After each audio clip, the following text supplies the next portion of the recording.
Hari Om. Welcome to Triaxial Yoga with Yoga Life Society.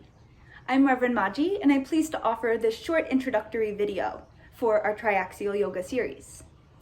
The purpose of this video is to give you some background information on the philosophy and benefits of this modality so that during the classes, the physical hatha classes that we will be offering, you can really immerse your mind, body, and spirit into the practice, into the present moment, without having to worry so much about what's happening in the body.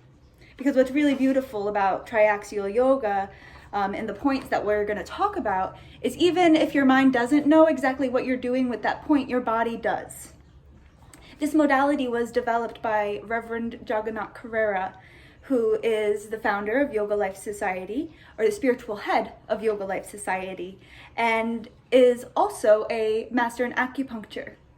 So Sri Guruji, as we lovingly call him, combined his expertise and his lifelong experience with the practices of yoga with his expertise and his passion for acupuncture and the healing powers that could be found in Eastern medicine and Eastern philosophy. So Guruji has identified 11 key points from acupuncture practices which can be utilized throughout the yoga practice to strengthen and deepen the benefits of the postures, of the breath work, and of the whole practice. So triaxial, as it implies, has 3 axes. The first one is the one that you'll keep in your mind, and we already said it. The first axis is spirit, body, and mind. And we often talk about finding that harmony, finding that integration in our spiritual practices.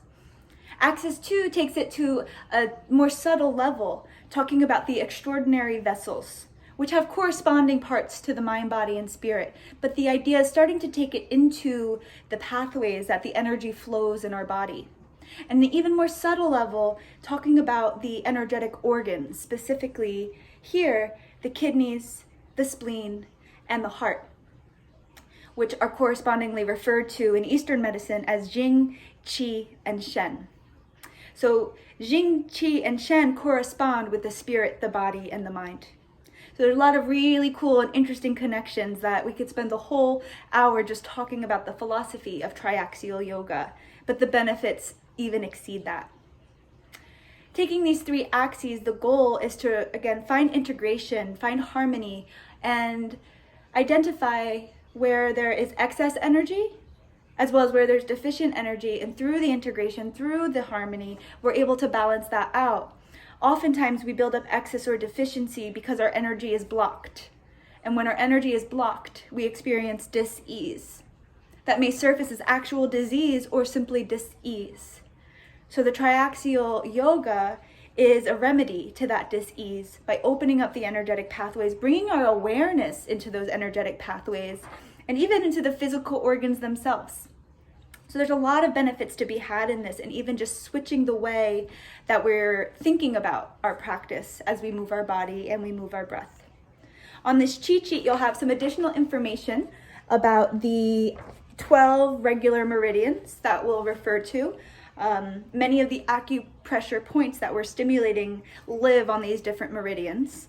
So here you'll find the name of the meridians, whether they're the yin or yang meridian, and the route that energetic line travels in the body. As well, and more importantly in this practice, we have the 11 key points that are designed to take your practice to the next level with triaxial yoga. These 11 points in the practice can be stimulated physically with touch, mentally with visualization. They could be stimulated with the breath, with the movement and the posture, with mantra. There's many, many ways to tap into these benefits that can be brought from the acupressure points. So as we're in the classes, we'll help you to find where each of those points are, remind you of some of the benefits. But again, what's so important to know is these benefits are coming whether or not we're aware of them. And just as an example, there's one point that we call bladder 2, because it's the second point of the bladder meridian, right here at the beginning of the eyebrow. So the point 1 is somewhere here. Point 2 is here. This is a point that helps to release unexpressed emotion, and there's a lot of power to be had in bladder 2. What I find so interesting, and to make my point here, is how often, before learning this, Have we felt overwhelmed and the body's natural reaction is to do something like this? The body knows a lot more than we give it credit for, and the practice of triaxial yoga helps us to tune in a little bit more, helps us to listen to the organs in our body. Again, not only those physical organs, although I must admit, since I've been practicing and since I've learned about triaxial yoga, I give all of my actual physical organs a lot more love than I have in the past. But beyond that, it's understanding that those physical organs have energetic systems attached to them that are really helping to strengthen and support the essential functions of our body and of our mind. So we put together a nice series of classes for participants these next couple of weeks to help you to experience these points.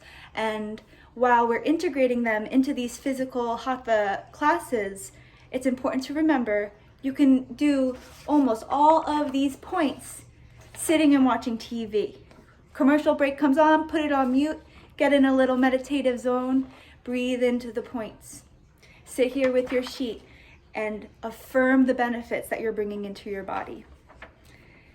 Guruji, one of my favorite things he says often is, it's not poetry. You know, this here, it's not magic. It seems like it sometimes.